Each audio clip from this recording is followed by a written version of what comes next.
The other day at the powerlifting meet, as I was waiting through all the flights for my turn to lift, I was sitting down. My wife and I, we were sitting there, and understand that this powerlifting meet in particular, this, I guess this federation, I don't know, maybe I'm misspeaking, but my understanding is that it's supposed to be family friendly, okay?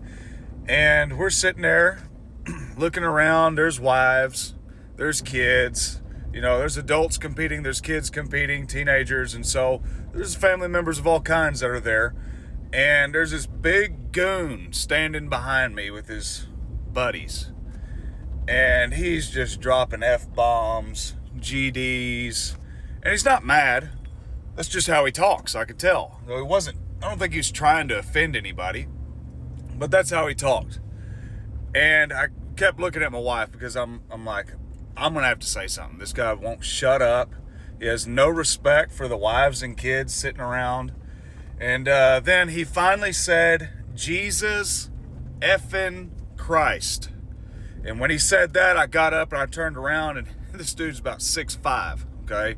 I'm 5'11", so I'm looking up at him like this. I got about this close, and I told him, I said, I've been listening to your filthy mouth this whole time, and I've had enough. And whenever you said my Lord and Savior's name in a way that disrespects him, I got to get up and say something. And so all he said was, okay, as he's looking down at me. And then his buddy next to him was standing there. He was just looking at me, and I'm like, is there no Christians over here? Is there no Christians here?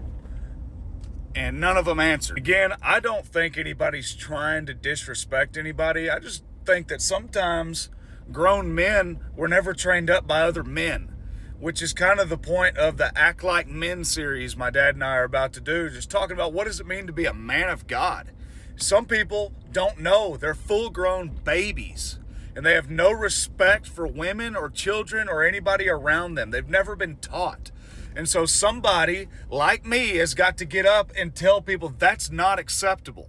Anyways, when I get out of my Christian bubble, as many of you might say, it blows my mind how stupid people are and how many men have not been taught to act like men and don't have any respect for women or children and anybody around them. Just blows my mind. So that's my talk today.